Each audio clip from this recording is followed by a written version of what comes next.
Merci Dominique Marie avec Camille Rivollet. On peut pas, Rodolphe Nas, on peut pas acheter les boules. On peut prendre le sapin, mais pas les boules. Et oui, ni pas les de guirlandes. Pas de guirlande. Ouais. C'est un peu frustrant quand même. En fait, si vous voulez, on touche véritablement au contexte un peu absurde d'un commerce administré. C'est-à-dire que, à force d'être entré dans cette petite porte qui était les produits essentiels, non essentiels, on s'est arrivé à se dire que finalement le mascara était non essentiel, mais les déodorants étaient essentiels. Et bien là, finalement, le sapin est essentiel, mais pas les boules de Noël. Donc, ça devient compliqué. Oui. Thomas Soulier disait ça fait du bien un sapin. Pardon, je cite vos propos tenus hors antenne. Normalement, c'est du off. Oui.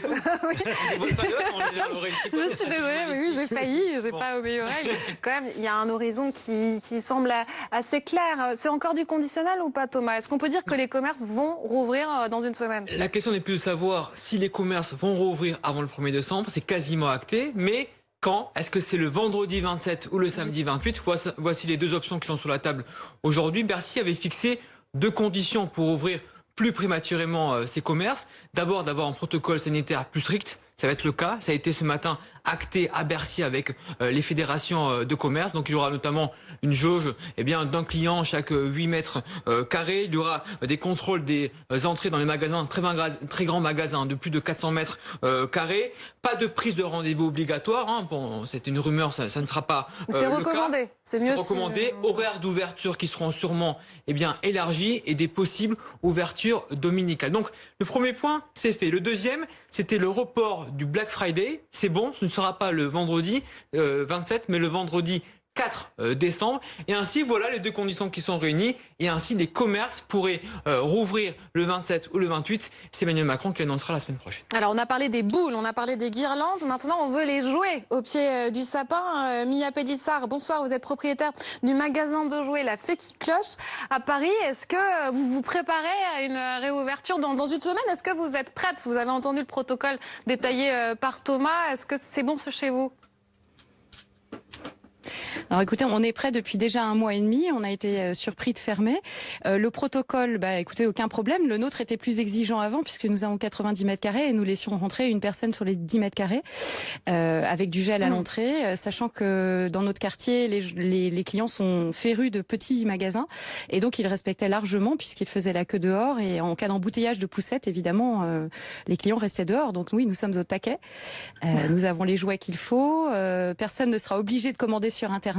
On avait anticipé une possible crise et une fermeture en louant un local de stockage, comme tout commerçant un peu averti. Donc, nous avons stocké au 15 octobre la grande majorité de nos jouets de Noël. Est-ce qu'on peut visiter la boutique? Ça nous donne envie ces jouets, même si on ne peut pas encore les acheter.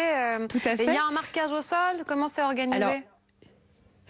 Alors, vous avez effectivement un marquage au sol que certains de nos fournisseurs nous avaient fourni déjà à la réouverture au mois de mai. Nous avons des affichettes très sympas sur la porte pour se laver les mains, surtout pour les enfants. Donc, ce sont des petits éléphants de moulin rôti qui se lavaient la figure dans une baignoire.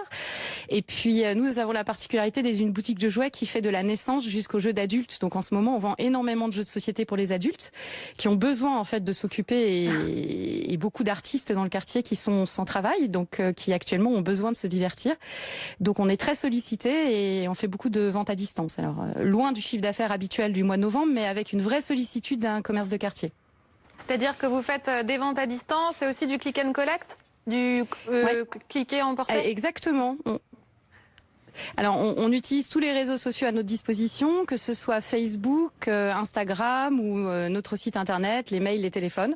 Et les clients, quand ils veulent vous trouver, ils vous trouvent toujours. Donc, là, vous avez le coin enfant. Ils nous commandent, ils nous réservent les jouets et ils viennent les récupérer. Donc là, vous avez une partie des commandes de ce côté et de l'autre côté. Et on en a aussi en réserve.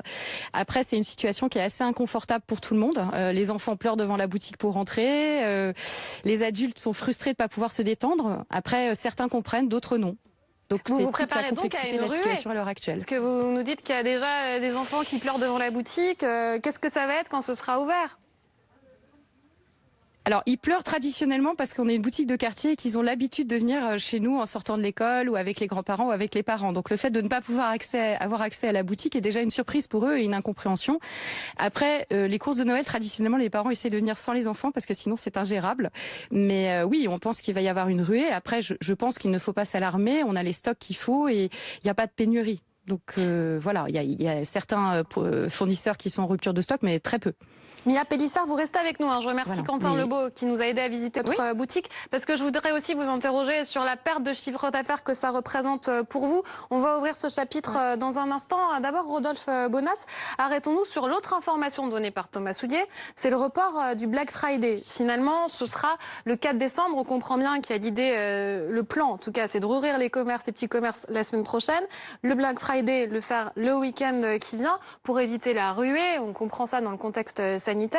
Mais on se pose aussi la question du Black Friday tout court. Le reporter, qu'est-ce que ça change?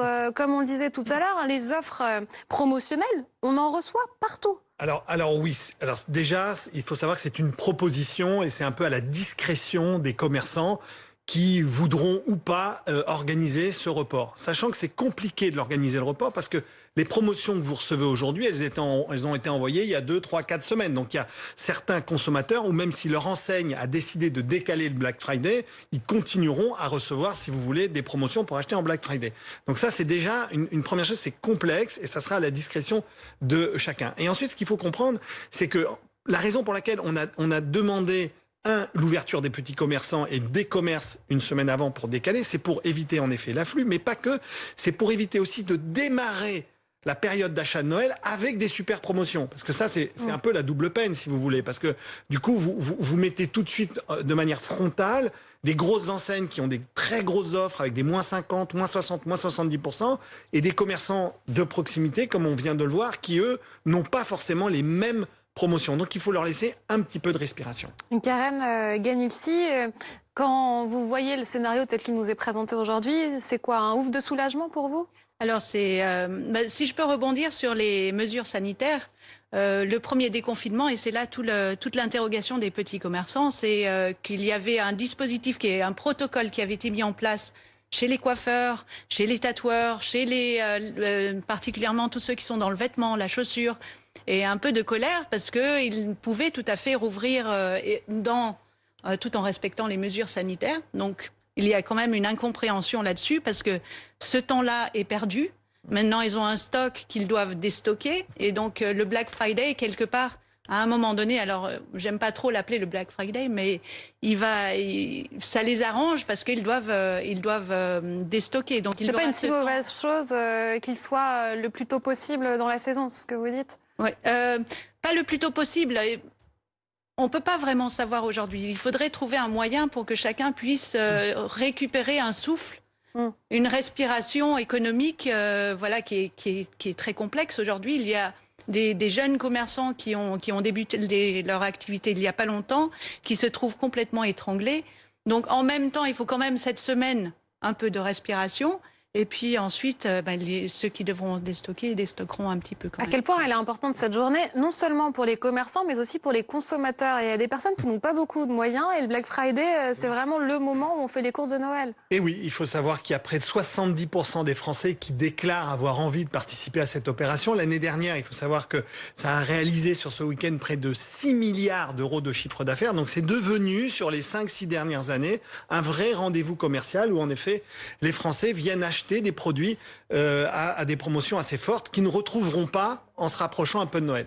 Ce qu'il faut comprendre, et vos deux exemples sont très bien choisis entre les sapins et les jouets, c'est qu'il faut savoir que les achats de Noël, c'est quelque chose qui se prépare de manière différenciée. C'est-à-dire qu'en effet, on va pas acheter un sapin de Noël la veille de Noël. Mécaniquement, on a besoin, comme vous le disiez, de l'organiser. Et comme dit Thomas, ça fait du bien dans la maison, donc il y a toute cette atmosphère qui s'installe un peu avant Noël. Exactement, c'est comme un peu une montée en puissance avant les fêtes. Et puis, c'est la même chose sur le jouet. Par exemple, sur le jouet, les achats de jouets, il faut savoir, s'opèrent entre 6 semaines et 2 semaines avant la période. Après, ça descend très très vite. Donc c'est la raison pour laquelle il y a certains commerces pour lesquels c'est l'urgence. Le vêtement, c'est un peu plus tard. Voilà. Donc il faut comprendre qu'il y a tout un dispositif d'achat commercial dont nous, consommateurs, on ne se rend pas forcément compte, mais sur lequel on est organisé. Karen Ganilsi nous le disait tout à l'heure, le Black Friday, c'est une journée importante. Est-ce que vous dites la même chose, Mia Pélissard? Est-ce que vous en organisez un chez vous d'ailleurs ou pas? Est-ce qu'il y a des promos de Noël? Alors en fait, Pas du tout. Pour être tout à fait honnête avec vous, le concept du jouet et de la boutique de quartier, c'est presque l'inverse d'Internet. Les gens, ils recherchent l'inverse, c'est-à-dire du contact, du conseil, de toucher les jouets, de les choisir avec des enfants ou pas, mais pas du tout un achat en ligne. On ne fait pas choisir un doudou ou un cadeau de Noël à un enfant en surfant sur des pages Internet. C'est pas du tout l'objectif. Et pour cette raison, d'ailleurs, j'ai un site Internet, mais plutôt de présentation et pas de vente en ligne. C'est pas du tout le même principe. Et c'est pas du tout ce que recherche le quartier dans le 18e arrondissement dans lequel je vis, et j'ai ce commerce depuis 2 ans, mais un commerce qui existe depuis 12 ans et qui est fédérateur. Vraiment, le Black Friday, c'est un univers particulier, c'est plutôt de la technologie. Après, la clientèle Internet et de Black Friday n'est pas forcément ma clientèle. Ou s'il y a un point commun entre les deux, elle n'ira pas acheter les mêmes produits. Par contre, cette notion de contact, de conseil surtout, parce qu'il y a pléthore de jouets selon les âges, mais c'est difficile pour les parents de s'y retrouver. Et en plus, ils ont envie de passer du temps et du plaisir à choisir. On revient en enfance quand on choisit des jouets. Donc l'achat sur Internet ou même l'achat en centres commerciaux pour les clients de mon quartier n'est pas celui qui est privilégié. Et à quel point la période est importante? Vous réalisez normalement combien de votre chiffre d'affaires là en ce moment? Et vous en êtes à combien? Combien c'est d'habitude et combien c'est maintenant?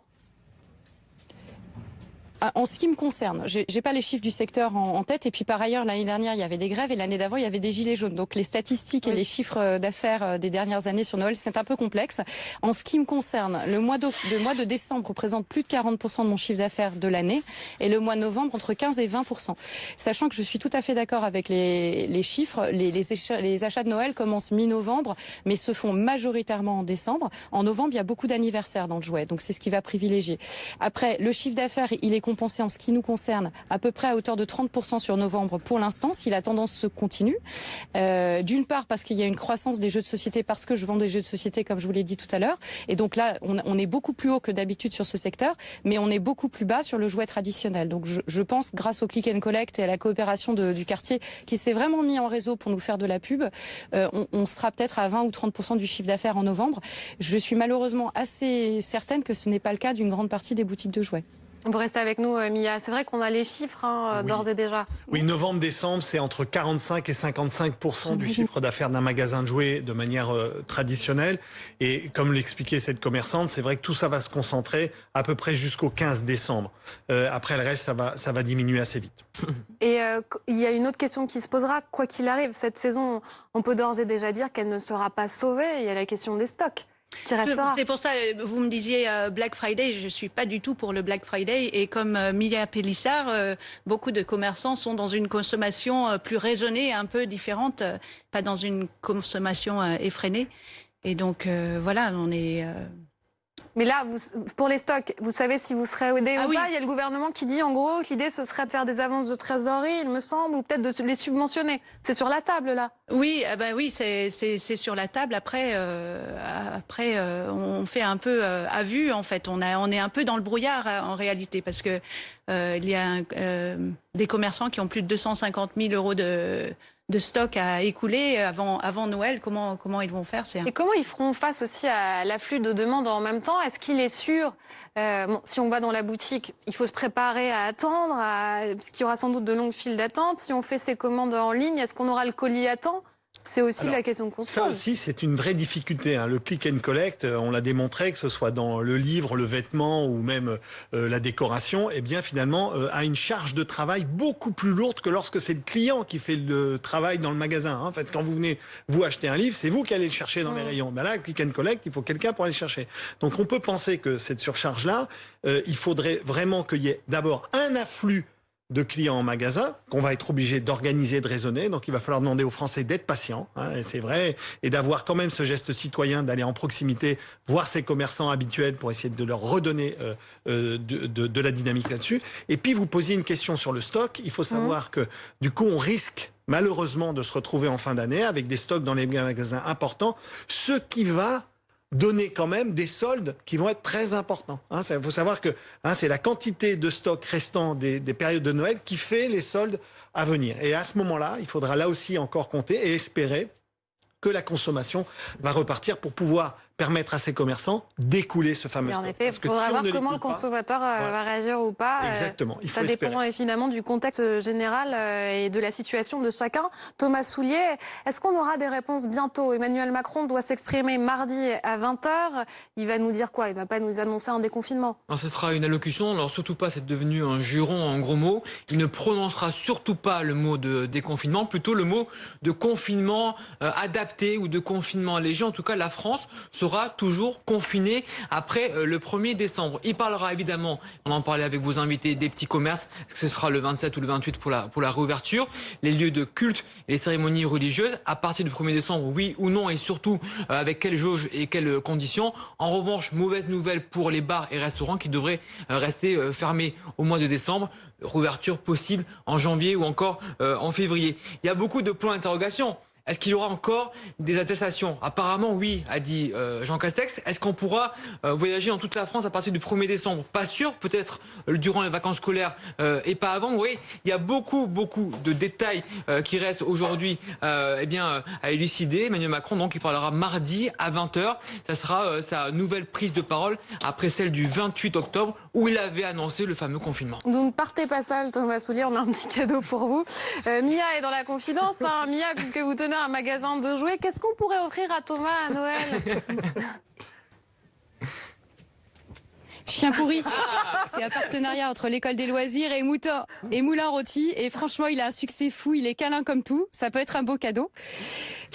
Si vous me permettez, j'avais juste une petite remarque sur... C'est pour moi, pas pour moi. Voilà. D'accord. J'avais juste une petite remarque sur les stocks. Les principaux fournisseurs des boutiques indépendantes ne sont pas les fournisseurs qu'on trouve dans les grandes surfaces et sur Internet. Et par conséquent, quand il y a un Black Friday, ce sont pas les mêmes produits qui sont bradés. Une grande surface qui va solder ses jouets, c'est pas les mêmes que vous trouvez dans un petit magasin. On est sur des grandes enseignes, des murs de boîtes, souvent du jeu en plastique, ce qui est pas du tout ce qu'on trouve dans les boutiques. On va en trouver un tout petit peu, mais assez peu. Donc on n'est pas confronté aux mêmes problématiques de gestion des stocks. On va les gérer de façon plus fine. Après, tout à chacun dans les commerçants, on sait gérer notre entreprise. On a su prévoir et stocker ce qu'il fallait pour Noël. De côté, après c'est de la marchandise de toute façon qui ne se périme pas comme pour les restaurants et les traiteurs, donc elle a une durée de vie beaucoup plus longue. Il y a des anniversaires, il y a des périodes. Après effectivement, l'investissement en stock qui n'a pas été réalisé ou qui n'a pas été acheté en novembre va être une réelle difficulté pour les commerçants de jouets au détail. Merci beaucoup Mia Pélissard, merci à Quentin Lebeau d'avoir permis cette interview. Oui, c'était le mot de la fin. Merci d'avoir été avec nous. Je récupère la peluche à quel moment? Oui, il va falloir y aller. D'accord. Oui, c'est enregistré, vous savez. Oui, mais c'est pour vous reviendrez en plateau. Très bien, on peut faire avec sa la peluche. connaissance, c'est ça. Très bien. Merci, à 18h.